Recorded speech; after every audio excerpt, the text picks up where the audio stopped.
Hola, ¿qué tal? Buen día, tardes o noches, dependiendo la hora que vea este video. El día de hoy vamos a tratar sobre las ecuaciones de movimiento generalizadas de Allenberg.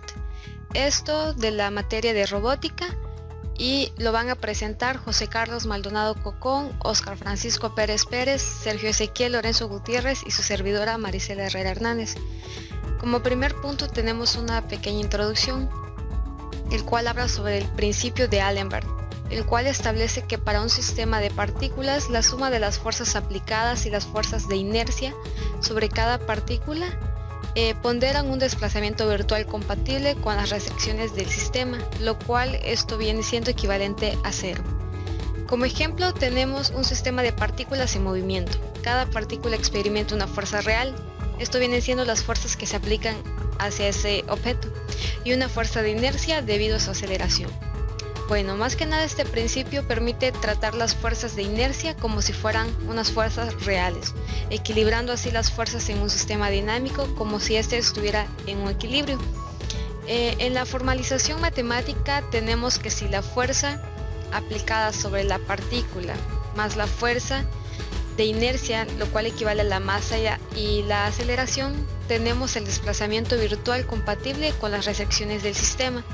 Aquí tenemos un pequeño ejemplo en donde está un auto. Aquí tenemos su fuerza, la masa y la aceleración. Esto equivale a la aceleración que éste llega a tener. Como interpretación física tenemos que las fuerzas de inercia actúan como fuerzas adicionales que equilibran las fuerzas aplicadas, lo cual permite el análisis del sistema en movimiento mediante técnicas de equilibrio estático, lo cual simplifica el tratamiento de problemas dinámicos y complejos. Podemos considerar una partícula que se mueve bajo la acción de una fuerza. Esto llega a mostrar una fuerza aplicada, lo cual es equilibrada por la fuerza de inercia, proporcionando una versión equilibrada del movimiento de la partícula. En la formulación de las ecuaciones de movimiento generalizadas, consideramos fuerzas aplicadas y fuerzas de inercia para cada partícula de este.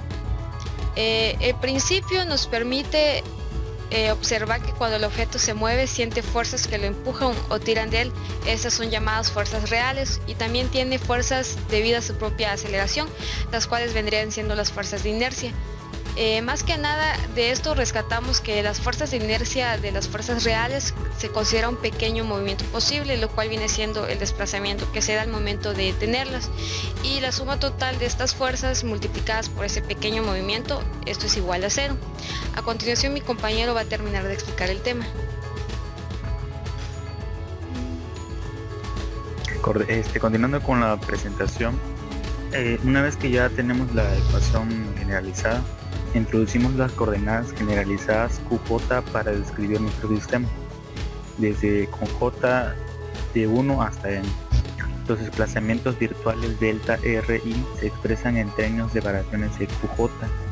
Delta RI es igual a la sumatoria de J, y aquí obtenemos una ecuación diferencial que es de R respecto a Q, y aquí tenemos delta QJ.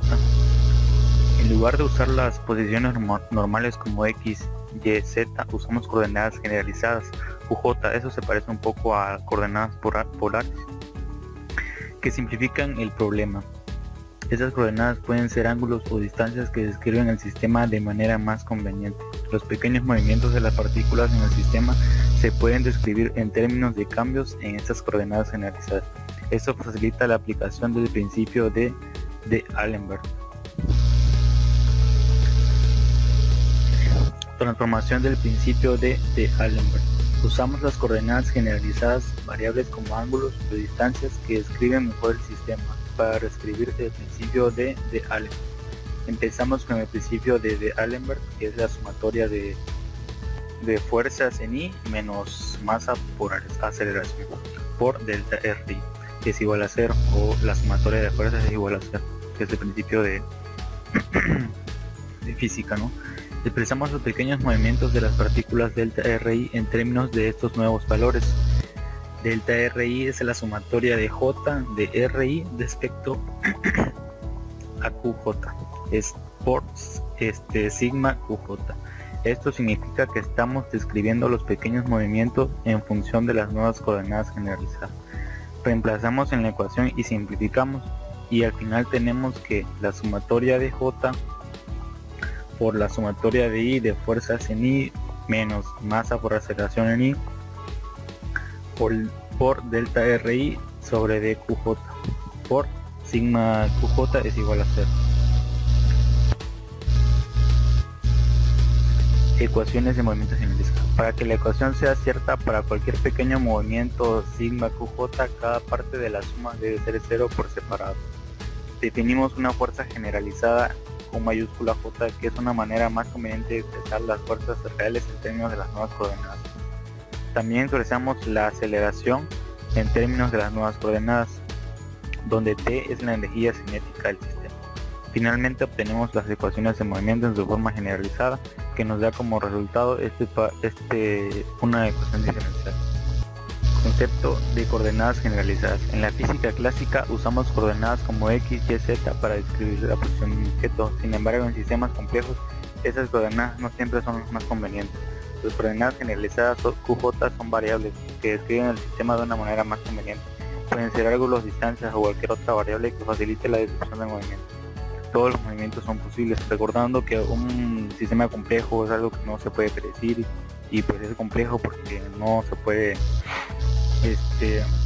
utilizar ni la estadística ni la probabilidad para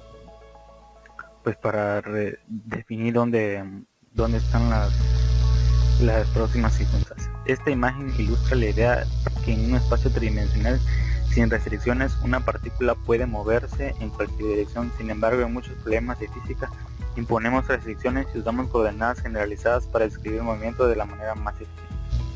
Ventajas del uso de coordenadas generalizadas. Simplificación del problema. Permite describir el movimiento en términos de las variables más naturales para el sistema. Por ejemplo, en un ángulo es más fácil usar el ángulo de oscilación que las coordenadas x e y. Reducción de grados de libertad. Ayudan a reducir el número de ecuaciones necesarias al enfocarse en una sola variable, que es lo que realmente importa. Manejo de restricciones. Facilitan la incorporación de restricciones en sistemas. En lugar de resolver complicadas ecuaciones para mantener una restricción, podemos elegir coordenadas que ya la respeten. Para entender mejor sobre la ecuación de D'Alembert, hablaremos o platicaremos sobre ejemplos de coordenadas generalizadas en sistemas físicos, es decir, ejemplos que podemos ver en los problemas que tenemos en libros de sistemas físicos. Comenzamos con un péndulo simple. Tomamos de ejemplo un ángulo de oscilación de θ en lugar de coordenadas x e y. O sea, en vez de usar x o y, tenemos que usar el θ como un valor para que sea más fácil resolver el problema. Igual tenemos lo que es la masa en plano inclinado, que pues en este caso es usar la distancia a lo largo del plano inclinado en lugar de las coordenadas x y y, que es el mismo anterior, solo que ahorita usaremos la masa. Ahora, el sistema de partículas. Este es un sistema de muchas partículas donde se usan las distancias relativas y los ángulos entre partículas en lugar de las posiciones absolutas. Platicaremos sobre qué es la relación entre el principio de D'Alembert y la formulación lagrangiana. Lo que es el principio de D'Alembert nos proporciona una base para derivar las ecuaciones de movimiento de un sistema. La formulación lagrangiana usa una función llamada lagrangiana L, que se define como la diferencia entre la energía cinética T y la energía potencial B del sistema L, o sea L de la lagrangiana igual a T menos B.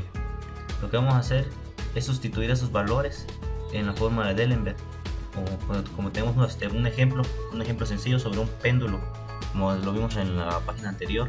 Es un péndulo simple, donde nuestra coordenada, en vez de ser x o y, va a ser un ángulo. Este ángulo va a ser θ. Nuestra energía cinética o energía potencial, la fórmula normalmente, o en este caso va a ser la masa por lagrangiana al cuadrado entre θ al cuadrado, todo esto dividido entre 2. Lo que hacemos ahorita en este caso es sustituir lo que es B. O sea, ¿qué significa B? Pues B es la masa por gravedad por lagrangiana. Todo esto multiplicado por 1 menos coseno de θ. Ahora sí nos pasamos a lo que es la sustitución. O sea, la lagrangiana va a ser igual a la energía cinética o potencial menos la B o energía potencial, que se puede llamar. Luego pasamos a lo que es la ecuación de Lagrange, que ya es donde sacamos la derivada. Ya hacemos todos esos pasos y ya lo simplificamos. Al final de cuentas, lo que queremos aprender de esto Pues esa es la ecuación lagrangiana que nos sirve entre el principio de D'Alembert. Como podemos ver en este caso sencillo, las ecuaciones de Lagrange son una herramienta útil para analizar el movimiento de sistemas complejos. Usando la lagrangiana podemos encontrar las ecuaciones de movimiento de manera más fácil y eficiente. La formulación lagrangiana simplifica el análisis de sistemas complejos al permitir el uso de coordenadas que se adaptan mejor al problema, como ángulos o distancias, lo que reduce la cantidad de ecuaciones necesarias en comparación con la formulación de NUT. Además, facilita la incorporación de restricciones del sistema directamente en las coordenadas, eliminando la necesidad de calcular fuerzas de restricción explícitamente. Hablaremos de las aplicaciones prácticas. Como no puede faltar, robótica. En robótica, las articulaciones de un brazo robótico se describen mejor mediante ángulos de giro y desplazamientos. Las ecuaciones de Lagrange combinadas con D'Alembert son esenciales para planificar y controlar los movimientos. En diseño de máquinas, las ecuaciones de movimientos generalizadas se usan para analizar y diseñar máquinas y mecanismos complejos, asegurando que funcionen correctamente bajo diversas condiciones. En ingeniería aeroespacial, la dinámica de vuelo de aviones y naves espaciales, las ecuaciones de Lagrange ayudan a modelar el comportamiento de los vehículos bajo fuerzas aerodinámicas y gravitatorias. En sistemas de partículas, en física de partículas y mecánica estadística se utilizan estas ecuaciones para modelar sistemas con muchas partículas como gases y líquidos, permitiendo predecir su comportamiento. En conclusión, estas ecuaciones, como lo es tanto D'Alembert, las ecuaciones de Lagrange, unidas podemos simplificar muchas ecuaciones que, por ejemplo, las de Newton, que eran como que muy largas, muchas ecuaciones. En cambio estas ve de otra forma, en vez de gráficas X o Y, se usan ángulos θ, porque es más fácil trabajarlo, y más que nada en robótica, o como vimos ejemplo, ingeniería espacial, sistemas de partículas, etc. Ecuaciones de movimiento generalizadas de D'Alembert en la robótica. Entender cómo se mueven los robots es crucial. Las ecuaciones de movimiento describen estos comportamientos y permiten diseñar y controlar robots de manera eficiente. Dichas ecuaciones ayudan a mejorar y manejar las fuerzas y aceleraciones en robots, considerando tanto las fuerzas reales como las fuerzas de inercia.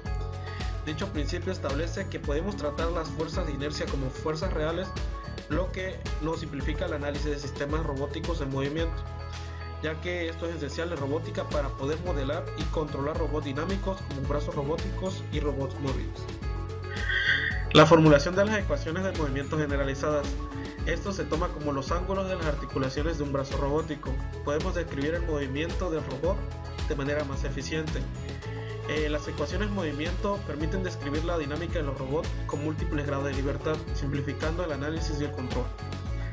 La aplicación de las ecuaciones de movimiento de D'Alembert en robótica son fundamentales para el diseño, control y optimización de robots. Estas herramientas matemáticas permiten a los ingenieros crear sistemas robóticos más eficientes, precisos y adaptables, impulsando avances significativos en el área de la tecnología robótica. Las coordenadas generalizadas. En robótica utilizamos coordenadas generalizadas para describir la posición y orientación de cada parte del robot. Por ejemplo, en un brazo robótico, en lugar de usar las coordenadas X, Y, Z, se utilizan los ángulos de las articulaciones como 0,1, 0,2 y 0,3 para simplificar el modelado y el control del robot. La fórmula lagrangiana utiliza la energía cinética y la potencial del robot para derivar las ecuaciones de movimiento. Esto es muy útil en robótica para diseñar controladores que optimicen el rendimiento energético, la estabilidad del robot durante tareas más complejas. Aplicaciones prácticas en robótica. Como aplicación práctica en robótica tenemos el brazo robótico, que se utilizan las ecuaciones de Lagrange para modelar y controlar el movimiento de los brazos robóticos, permitiendo realizar tareas precisas como ensamblaje, soldadura y manipulación de los objetos. Tenemos también los robots móviles, que nos permiten modelar la dinámica de robots móviles para optimizar su trayectoria y establecer la estabilidad en terrenos variables. Tenemos a los drones y vehículos autónomos, por lo cual aplicamos de las ecuaciones para el control de vuelo, navegación y la mejora de la eficiencia y la seguridad. Para concluir con esta presentación tenemos que las ecuaciones de movimiento generalizadas de D'Alembert y la formulación lagrangiana son herramientas fundamentales en el análisis y el control de sistemas dinámicos, especialmente en el campo de la robótica. ya que estas ecuaciones permiten una base sólida para comprender y predecir el comportamiento de robots, desde simples brazos robóticos hasta complejos sistemas móviles y autónomos.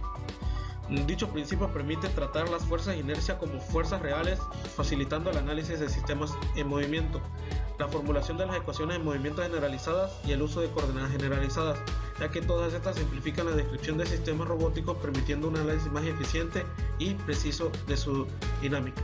Gracias.